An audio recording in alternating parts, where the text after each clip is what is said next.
Bonjour, bonsoir, chers toutes, chers tous. Heureux de vous retrouver dans cette nouvelle capsule. Vous savez, il est important en ces moments de Rafeza de tenir la conversation avec vous, premièrement pour vous rassurer de notre présence et de l'effectivité du travail en cours, mais également pour continuellement vous accompagner dans le travail qui se fait déjà pour les personnes inscrites dans Rafeza. Je voudrais donc ici préciser certains éléments afin que les gens se sentent complètement à l'aise. Il y a une chose que nous respectons en ce qui nous concerne, une chose que nous ne blasphémerons jamais, une chose que nous portons au plus haut degré. Je cherche les mots pour vous montrer le respect que nous donnons, que nous accordons à la limite de la vénération à cette chose qui pour nous est fondamentale, primordiale et essentielle. Votre souveraineté spirituelle. C'est important que vous le sachiez. Vous ne trouverez jamais dans notre école, dans nos traditions, dans ce que nous faisons, vous ne trouverez jamais le désir ou la passion ou quel que soit ce qui pourrait être cette chose-là, de vouloir prendre en otage votre souveraineté spirituelle. Nulle part, dans aucun de nos enseignements, dans aucune de nos instructions, dans aucune de nos éducations, dans aucune de nos formations, et que sais-je encore, vous ne trouverez nulle part une entorse qui sera faite à votre souveraineté intérieure, à votre autonomie. Il est important que vous le sachiez parce que nous avons la connaissance profonde des principes premiers des choses. Et s'il y a une chose qui m'est chère à moi en tant que premier responsable, c'est que si vous voulez être vraiment libre, comme me l'a montré, comme me l'a enseigné mon maître Ouaga, Bernard, si vous voulez être vraiment libre, vous devez apprendre à libérer les gens, à les rendre libres, à honorer leur liberté. Il est important que vous sachiez qu'un véritable maître, ou quel que soit le titre que vous voudrez bien me donner, ou ne pas me donner, ça importe peu, je suis qui je suis. Je voudrais que vous compreniez une fois pour toutes qu'il n'existe dans notre école aucune supercherie, aucune forme d'endoctrinement. Il n'existe aucune perversion qui pourrait insidieusement, malicieusement, indirectement, sournoisement, que sais-je encore, vouloir prendre en otage cette identité, même si vous n'en avez pas conscience, qui est propre à vous et que personne ne pourra vous enlever, que des milliers d'années d'endoctrinement religieux ne pourra jamais effacer. Même si vous n'en avez pas conscience pour le moment, il s'agit de votre souveraineté spirituelle. Vous êtes une personne souveraine. Vous êtes une identité souveraine. Vous êtes un esprit souverain. Je ne sais pas dans quelle langue je vais le dire pour que vous compreniez ce que j'essaie de vous faire comprendre. Parce que votre véritable problème se trouve là. Vous aimez la dépendance. Vous adorez la dépendance. Et chaque fois que des gens arrivent pour vous libérer, vous retournez à votre version la meilleure dans votre propre souveraineté, vous n'êtes pas content de ces gens parce que vous souffrez de la pathologie de l'irresponsabilité notoire. Vous aimez être dépendant. Vous aimez que d'autres personnes s'occupent de vous. Vous voulez être irresponsable parce que vous avez peur de l'inconnu. L'inconnu vous effraie. Mais il y a une chose que vous ne savez pas. Il n'y a pas d'inconnu. L'inconnu n'existe pas parce qu'en réalité, vous êtes l'inconnu. Et le jour où vous vous rendrez compte que vous êtes l'inconnu, l'inconnu ne vous fera pas peur, car les choses que vous ne connaissez pas aujourd'hui ne sont que les dimensions les plus illimitées et les plus incompréhensibles de votre propre réalité personnelle, de votre nature, de ce que vous êtes vraiment. Le jour où vous connaîtrez les lois et les principes fondamentaux de la conscience, vous verrez qu'en réalité, que ce monde qui est fondamentalement mat ne pourra pas vous faire vivre des expériences en dehors de votre conscience. Mais je me réserve d'abord la primeur de cette information qui viendra beaucoup plus tard parce que je souhaiterais que vous appreniez vraiment. Parce qu'en réalité, le vrai problème, c'est la myopie spirituelle dont vous souffrez, l'ignorance. Et cela pose problème. Cela pose problème lorsqu'il s'agit de comprendre les choses dans leur principe premier. La dernière fois, j'ai reçu un monsieur très âgé. Oh oui, quand je dis âgé, très âgé. Et il était un tout petit peu inquiet parce qu'effectivement, il a commencé à suivre mes vidéos, mes capsules, et la majeure partie des personnes de sa famille ont commencé à recomprendre la tradition africaine. Et à un moment donné, dans ce vide intérieur qui est toujours là et qui ne disparaît jamais, quand on embrasse une autre tradition en voulant sursauter par-dessus sa tradition, eh bien, cette personne très âgée, et je respecte beaucoup la vieillesse d'ailleurs, cette personne a voulu vraiment comprendre la tradition. C'est quoi concrètement? Pourquoi est-ce que dans notre tradition, on ne parle pas de paradis et qu'est-ce que la Bible? Pour dire la vérité, je pourrais même vous dire que notre échange est ce que j'ai aimé le plus. Parce que lorsque des personnes très âgées se déplacent vers des personnes comme nous, ce qui est d'ailleurs un honneur pour nous de recevoir des personnes âgées, de recevoir l'expérience, c'est lorsque nous les regardons, nous voyons l'une des possibilités de chemin qui aurait pu être les nôtres ou le nôtre. Et nous nous disons, quand je suis assis ici en tant que Elmancio Godson et que je le regarde, je me regarde. Et c'est avec amour que j'ai discuté avec lui. Mais je voudrais juste vous faire partager ou partager avec vous quelque chose que je lui ai dit en introduction, lorsqu'il voulait comprendre ce qu'est l'animisme.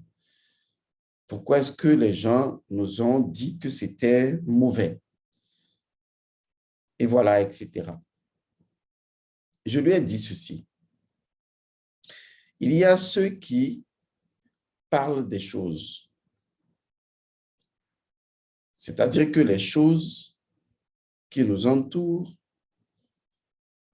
possèdent, en dehors des opinions ou de l'opinion qu'on peut avoir sur elles, les choses possèdent leur propre vérité.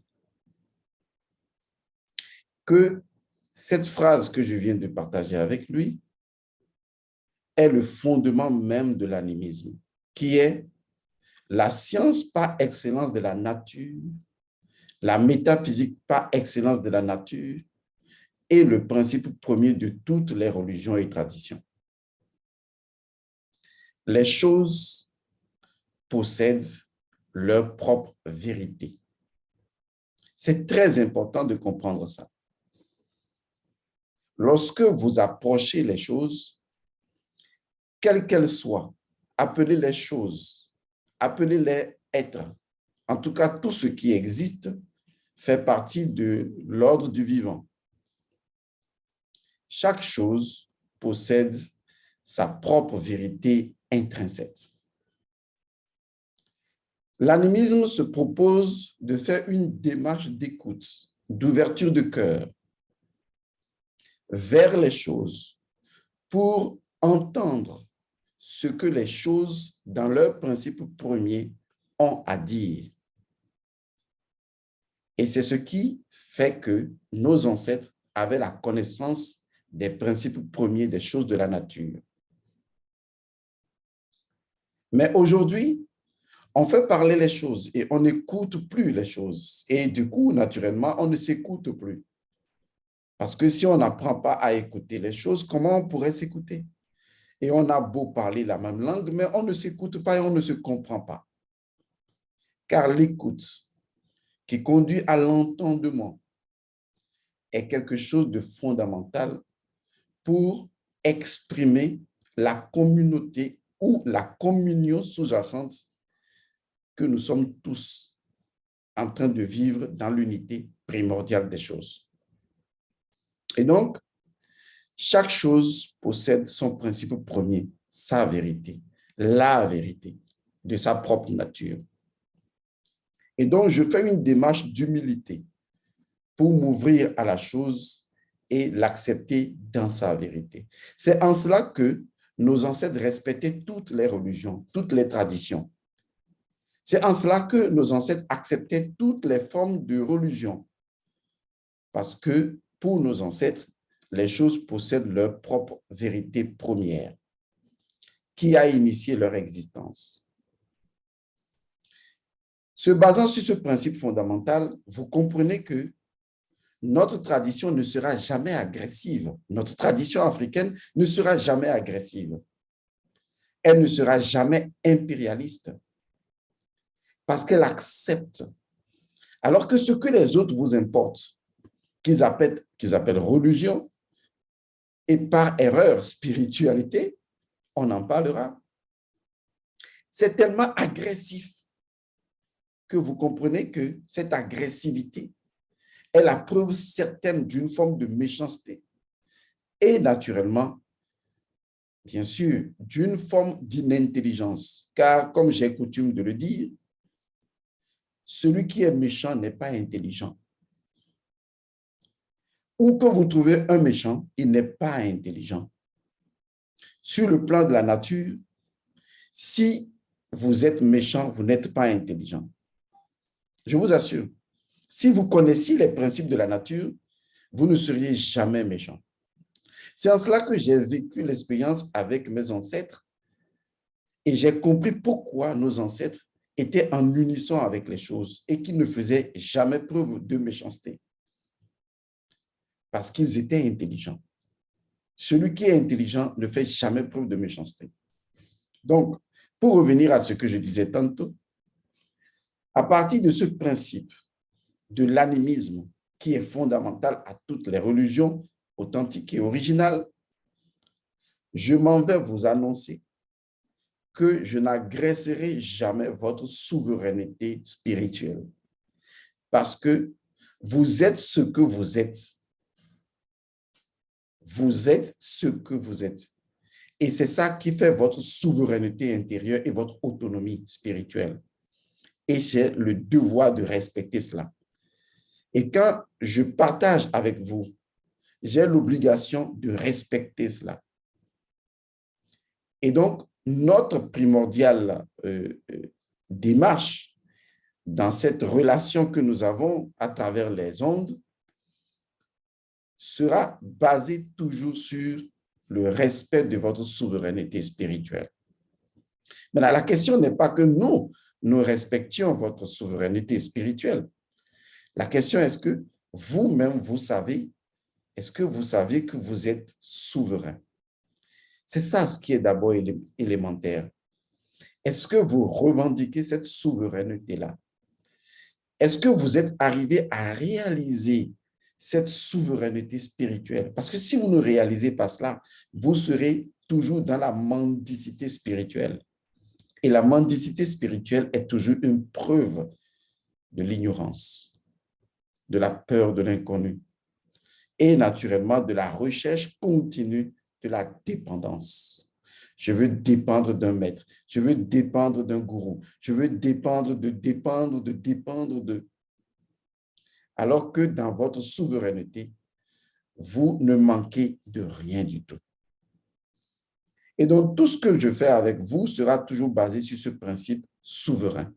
Et ça, je voudrais que vous le compreniez.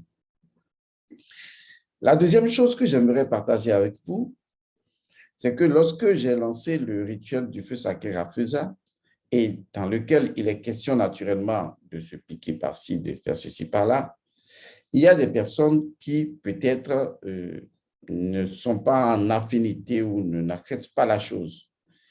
Comme je viens de le dire dans le principe précédent, vous êtes souverain. Cela ne vous sera jamais imposé. Ce sera toujours de votre liberté de faire ou de ne pas faire. Ça, il faut que vous le sachiez. Et ce n'est pas parce que vous ne le ferez pas que vous irez en enfer. Il faut oublier ça. Parce que les gens qui vous vendent ce type de théologie et d'idéologie les plus aberrantes et les plus impérialistes, ce sont des personnes qui ne respectent pas votre souveraineté spirituelle.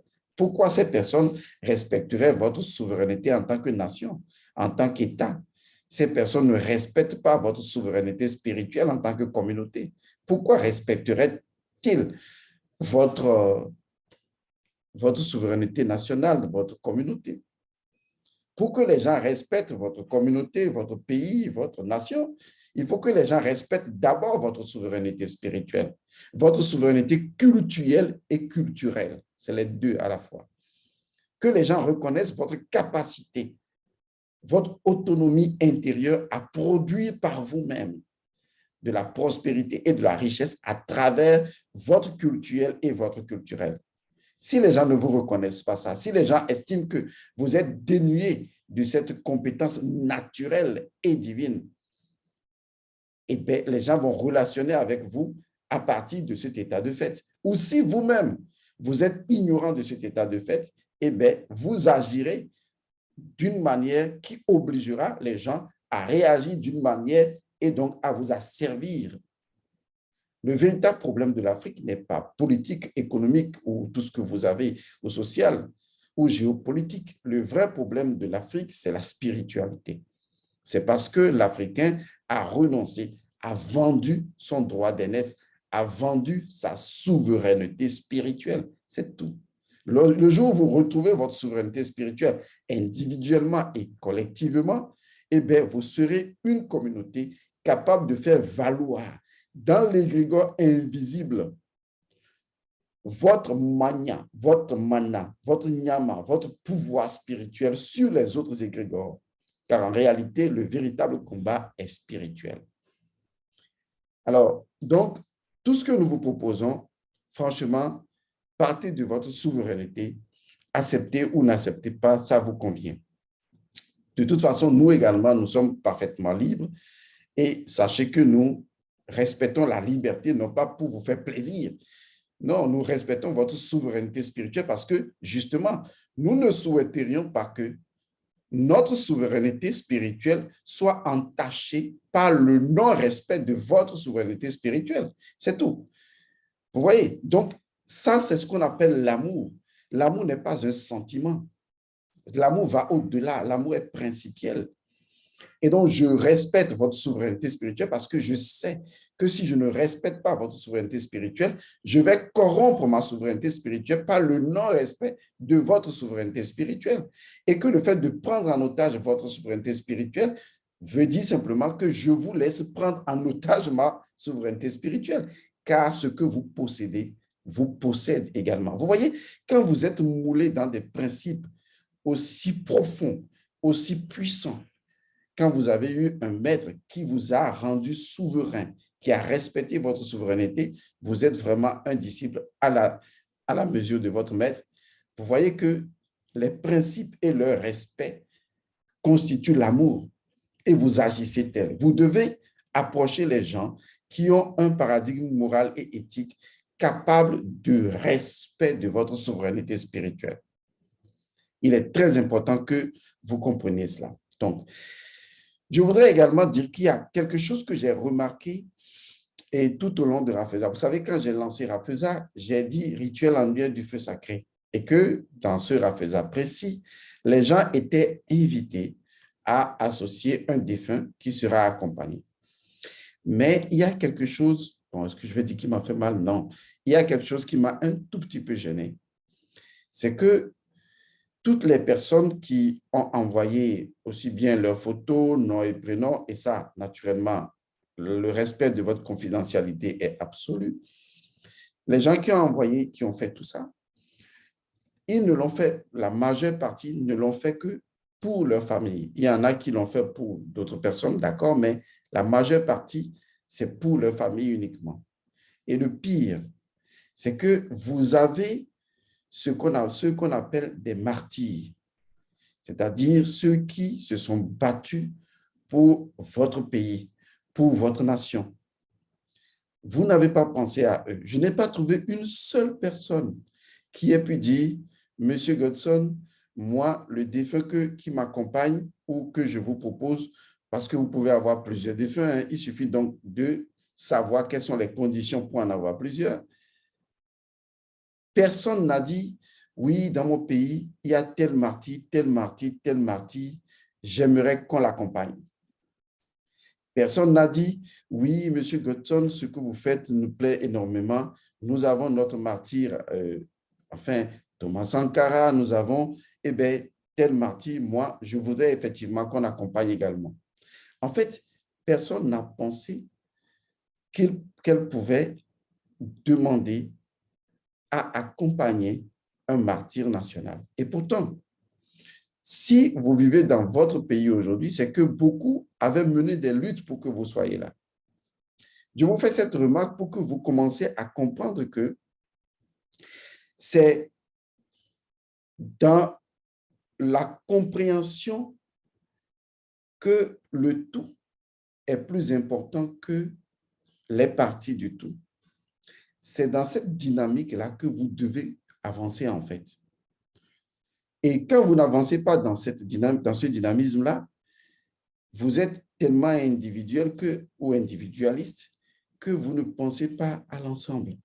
Et pourtant, c'est l'ensemble qui est toujours plus important parce que les interactions sont menées par des individus, mais le tout est toujours plus grand que la somme des parties. Et donc, essayez de penser à ça. Moi, je ne vous impose rien. J'attire juste votre attention là-dessus pour dire, oui, vous auriez pu dire, mais on a effectivement un défunt au niveau national. Pourquoi ne pas inclure tel martyr, tel autre martyr? Parce que lorsque les âmes sont en paix dans une nation, dans un pays, des personnes qui ont fait des réclamations, par exemple, au niveau politique, qui ont été tuées, peut-être que vous ne connaissez pas. Et pourtant, ces personnes étaient certainement dans une lutte pour la nation. Des personnes qu'on a décapitées par-ci, des personnes qu'on a fait ceci par-là, comme en Côte d'Ivoire où un jeune a été décapité. Vous voyez, vous auriez pu dire, oui, moi, je pense que, voilà, parce qu'en ce moment, spirituellement, le monde invisible qui vous entend toujours sait que vous avez fait ceci. C'est pour ça qu'on ne peut pas tricher avec la spiritualité. Et donc, quand vous faites ça, l'invisible sait que vous avez fait. L'invisible sait qu'à un moment T, vous avez décidé d'accompagner telle personne. Il n'y a rien qui se perd dans l'englobant tout.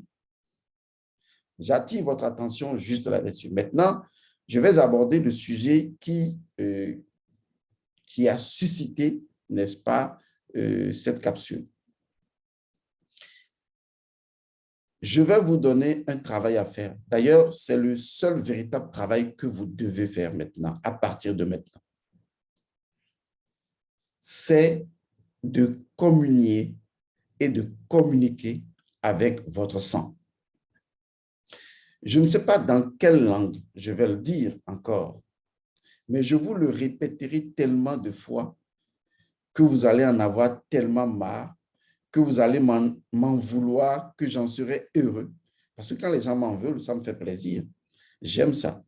Parce qu'ils me fournissent suffisamment d'énergie que moi, je transmute d'ailleurs.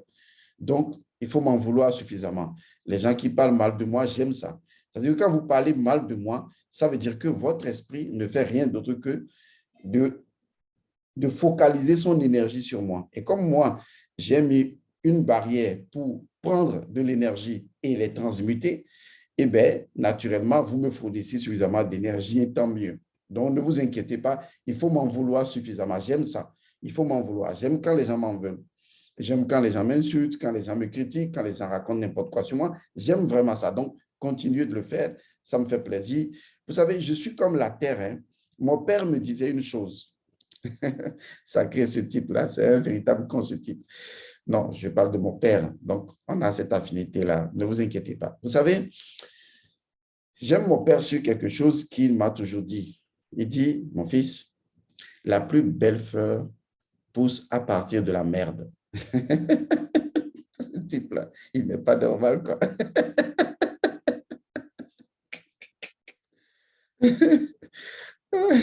De toute façon, il avait dans sa maison où il vivait, et paix à son âme, il avait dans sa maison et un petit jardin où il cultivait uniquement de la tomate.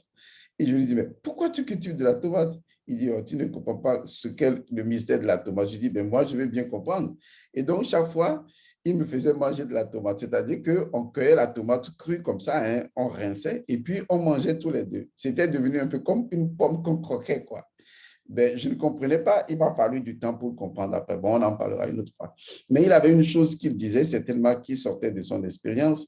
Il dit, mon fils, la plus belle fleur pousse à partir de la merde.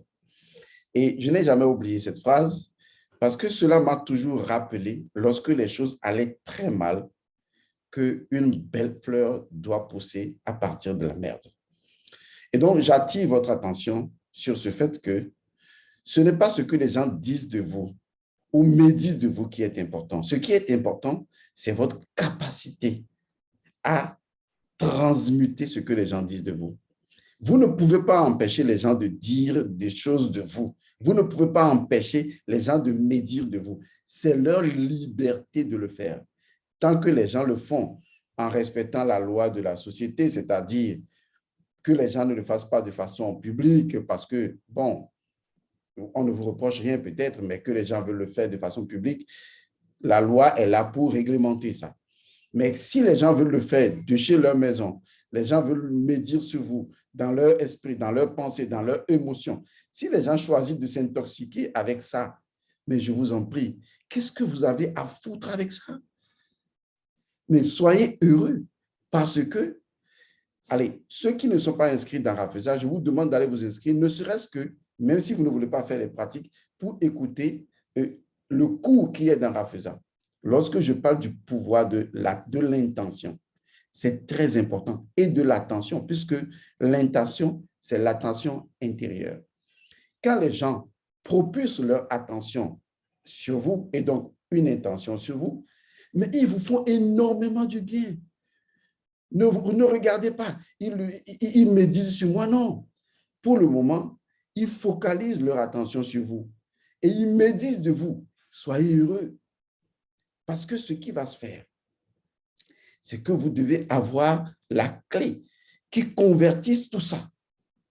Et vous verrez qu'ils vous fournissent sans s'en rendre compte de l'énergie. Et donc, quand les gens ont dit, oui, tel a me dit sur vous, tel fait ceci, il faut lui dire, il faut continuer, c'est une bonne chose, merci beaucoup. Moi, j'encourage même les sorciers à m'en vouloir ou les gens à vouloir me faire du mal. Je les encourage parce que je ne peux pas les en empêcher. Par contre, je dois pouvoir mettre en place, en tant que spirituel, je dois pouvoir mettre en place une forme de matrice, puisque c'est la matrice qui est toujours la mère de la transmutation, de la transformation, pour transformer tout ça. Et c'est ce que je fais. Donc, ne vous en faites pas par rapport à cela. Et donc, je voudrais vous dire à travers cette capsule une chose importante. Il est de votre responsabilité, de votre devoir ultime de communier et de communiquer avec votre sang. La communion précède toujours la communication. La plupart du temps, les gens font l'erreur de penser que pour communier ensemble, il faut communiquer. Non.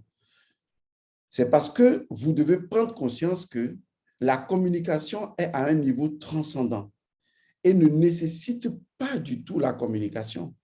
Et que la communion est l'étape première, fondamentale, que nous avons avec tous les êtres. Et que si vous êtes conscient qu'à un niveau plus profond, préverbal, non linguistique, nous communions ensemble, alors vous partirez de cette symbolique-là et de son énergie pour sortir la meilleure communication qui fasse ressentir les gens les uns des autres. C'est la raison pour laquelle beaucoup de personnes trouvent que ce que je dis est profond. Parce qu'en réalité, avant de communiquer avec vous, je communie avec vous. Parce qu'en fait, à un niveau profond, préverbal, non linguistique, nous communions déjà.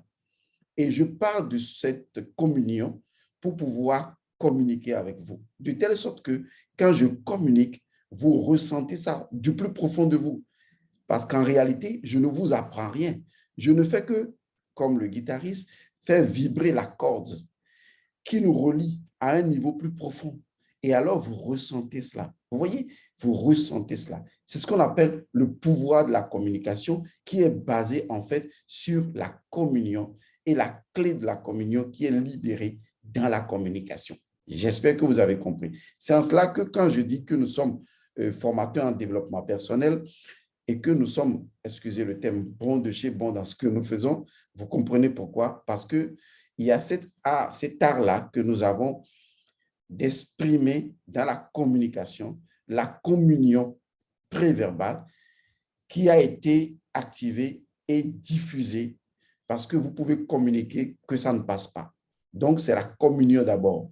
Et dans la communication, vous ne devez jamais perdre de vue la conscience de cette communion qui nous relie tous. Et c'est dans cette communion que vous communiquez. Vous ne pouvez pas communiquer en dehors de la communion. C'est à l'intérieur de la communion que vous devez communiquer. Or, tous les êtres communient. Tous les êtres sont comme un. Tous les êtres proviennent de l'unité. C'est la prise de conscience de cette unité profonde, préverbale, antérieure à toute communication, qui est le moteur essentiel de la communication. Waouh! Qu'est-ce que je viens de dire là? J'en sais rien, foutrement rien. On s'en fout. Comme le dirait l'autre, on s'en bat les couilles, on continue. Excusez-moi, j'aime bien vous taquiner un tout petit peu parce que il faut être soi, quoi. Voilà, c'est tout. Donc, vous avez l'ultime devoir, l'ultime responsabilité d'apprendre, de réapprendre, de continuellement apprendre de ce que vous apprenez dans l'art de communier et de communiquer avec votre sang. J'insiste là-dessus parce qu'en réalité, vous communiez déjà avec votre sang parce que vous êtes votre sang. Je dis bien, vous êtes votre sang. Cet héritage-là, qui est le seul véritable héritage que vous avez, qui est le vrai vous et qui est en relation avec l'âme, puisque c'est l'âme liquide, le sang, la nébride. Je vous assure, vous êtes le sang. Vous n'avez pas le sang, vous êtes le sang. Ce qui veut dire que vous devez réaliser cette communion, cette indissociabilité de vous et de votre sang. Votre sang n'est pas une chose que vous avez, vous êtes votre sang. Il faut bien le comprendre. Et à partir du moment où vous prenez conscience que vous êtes votre sang, alors vous éveillez cette dimension de communion. Et la deuxième étape, c'est de communiquer régulièrement avec votre sang, s'il vous plaît. Parce que vous savez, votre sang a besoin de vous. Voilà ce que je voudrais partager avec vous. Votre sang a besoin de vous. C'est comme si votre sang est en train de crier « SOS, aidez-moi ». votre sang a besoin de vous. Oui, vous passez du temps devant la télévision. Vous passez du temps dans les buvettes à parler avec des gens de tout et de rien et souvent des conneries. Vous avez du temps à vous ennuyer. Mais quel est le temps que vous avez pour étaler sur une feuille de papier votre sang et communiquer avec votre sang? Ça, c'est de votre responsabilité. La loi du sang est ce qui va diriger les nations. À un niveau secret, il y a des gens qui le savent. À un niveau secret, les gens manipulent le sang et vous ne le savez pas. Le jour où vous allez vous éveiller à cela, vous allez dire qu'il y a 10 ans, 20 ans, 30 ans, quelqu'un le criait déjà. Ceux qui ont découvert le secret du sang savent comment utiliser le sang, comment mélanger le sang. Parce qu'ils savent que le sang est la clé de tout. Quel est le temps que vous avez pour parler, je vais utiliser un langage vulgaire, pour parler avec votre sang? Et je le répète, quel moment vous avez pour étaler votre sang et parler avec votre sang? Vous êtes votre sang. Et à partir du moment où vous arrivez à communier et à communiquer avec votre sang, vous pouvez faire agir votre âme. Parce que l'âme oblige, excusez les termes, l'âme à prendre corps. C'est le sang qui l'oblige. Le sang oblige l'âme à prendre un corps. Vous comprenez donc que le pouvoir d'agir de l'âme, qui en fait est la signification synthétique de la magie, l'âme qui agit en fait, dans la langue des oiseaux, ça veut dire tout simplement que le sang est la clé qui permet de faire agir votre âme. Arrêtez les conneries de dire, oui, c'est ma destinée, il y a quelqu'un qui a pris en otage mon destin, les sorciers ont fait ceci dans mon destin, machin, machin. Arrêtez d'être des idiots spirituels. Votre sang, il vous appartient, vous l'avez dans votre corps, parce que vous êtes votre sang. Pratiquez le rituel qui consiste à communier et à communiquer avec votre sang et passez souvent du temps à le faire. Vous pouvez le faire dans l'obscurité. Ça a une signification différente. Comme vous pouvez le faire avec une lumière allumée. Mais je vous ai déjà montré comment le faire dans un rafusard.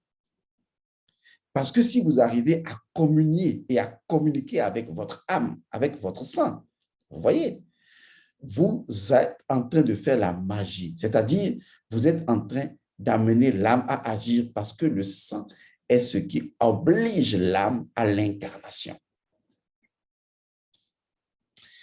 Même si le terme obligé ne me plaît pas trop, puisque en fait, le sang et l'âme, c'est la même chose. Les deux sont dans deux mondes différents. Le sang appartient au monde liquide et l'âme appartient au monde de la vibration du liquide. On peut le dire comme ça. Donc, c'est juste pour vous faire comprendre jusqu'à quel point il est important de travailler maintenant dans cette ère du Verseau. Verseau, verseur d'eau, l'eau transmutée en vin, le vin en sang, vous comprenez? Il est important de travailler directement sur son sang, de communier et de communiquer avec son sang, parce que votre sang est une entité vivante. Votre sang est Osiris. C'est écrit dans le livre que j'ai sorti, La vérité du sang. Vous ne connaissez pas encore le pouvoir de ce livre. Vous communiez et communiquez avec Osiris lorsque vous parlez avec votre sang. Et c'est la clé qui va rompre tous les maléfices, tous les sortilèges, toutes les sorcelleries. Vous devez le faire. Et lorsque vous aurez suffisamment travaillé sur votre sang, vous verrez des transformations dans la famille parce que vous constaterez que le sang est le vecteur porteur des entités. des entités qui attendent d'être ordonnées, d'être équilibrées, d'être harmonisées. En somme, des entités qui attendent que vous preniez l'ouest pour gérer le monde d'en haut et le monde d'en bas. Vous ne le savez pas encore. Vous savez, il y a une chose qui m'a toujours plu. Lorsque je regarde les Indiennes, vous savez, entre-temps, quand on était tout petit, on regardait les films indiens. Ce sont des films assez bizarres d'ailleurs. Mais il y avait quelque chose qui m'avait toujours marqué dans les films indiens. C'est que c'est le principe de l'œil de Shiva. En fait, vous remarquerez que les Indiennes mettent toujours un point rouge au niveau du front. Les gens ne comprennent pas souvent la signification de ce point rouge. Mais je ne vais pas rentrer dans l'explication de la relation entre le Muladhara Chakra et ce que ces personnes mettent comme point rouge au niveau du front. Et d'ailleurs, c'est cette signification du Muladhara Chakra qui a inspiré les rouges à lèvres. Et on parlera des rouges à lèvres plus tard. Parce qu'il faut que vous compreniez l'origine des choses. Et donc, ce point rouge-là qui est mis là, c'est en fait du sang. Non, c'est vrai qu'eux, ils ne mettent pas du sang. Mais en réalité, c'est du sang. Je ne vous demande pas de vous piquer, de mettre votre sang là, même si pourquoi pas. C'est de vous dire jusqu'à quel point le sang est porté vers la conscience.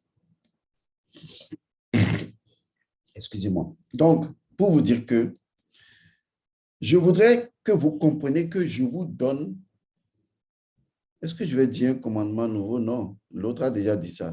Il ne faut pas le répéter. Je vous donne un devoir. Je ne vous le donne pas parce que ce n'est pas votre devoir. Je vais plutôt dire, je vous redonne votre devoir primordial. Et ce devoir-là que vous avez, c'est tout simplement de communier et de communiquer avec votre sang. Encore et encore et encore et encore et encore et encore et encore et encore et encore et encore et encore. Oui, encore et encore. Voilà. Et encore et encore et encore. C'est bon, c'est fini. Non, non, non, et encore et encore et encore. Vous voyez? Bon, je serai fatigué, mais et encore et encore et encore. Voilà. Vous communiez et vous communiquez régulièrement avec votre sang. C'est mieux que de regarder les feuilletons bêtes qui vous abêtissent et qui vous font croire que c'est la réalité. C'est mieux de faire ça. C'est mieux de passer du temps avec son sang. Si vous voulez que votre âme agisse, si vous voulez que votre âme intervienne et modifie le cours de son destin, vous devez utiliser ce qui oblige l'âme à l'incarnation, le sang. Et à travers le sang, qui sera verbalisé par la parole, parce que le verbe est son code de vibration, vous verrez qu'une fois que cela va être mis en mouvement, ce que vous appelez destin, destinée, eh bien, c'est le pouvoir de la vibration qui va modifier cela. D'ailleurs, ceux qui n'ont pas suivi des cours de base sont toujours un peu en perdition. Parce que je vais vous rappeler ce que dit le cours de base qu'on appelle le karma. Il y a une phrase qui dit ceci. Le karma est une question de vibration et on peut le modifier en modifiant sa vibration. Wow, je me rappelle encore de cette phrase. Et pourtant, c'est un cours que je donnais déjà il y a plus de 20 ans. Je vous rappelle que ce cours est dans les livres Sastas 1 et Sastas 2. Le karma est une affaire de vibration et on peut le modifier en changeant de vibration. Vous voyez, c'est puissant. Hein? Oui, je sais, c'est puissant. Mais comment modifier de vibration? Comment changer sa vibration? Eh bien, justement, en allant à la source où se trouve la vibration, dans la symbolique du sang.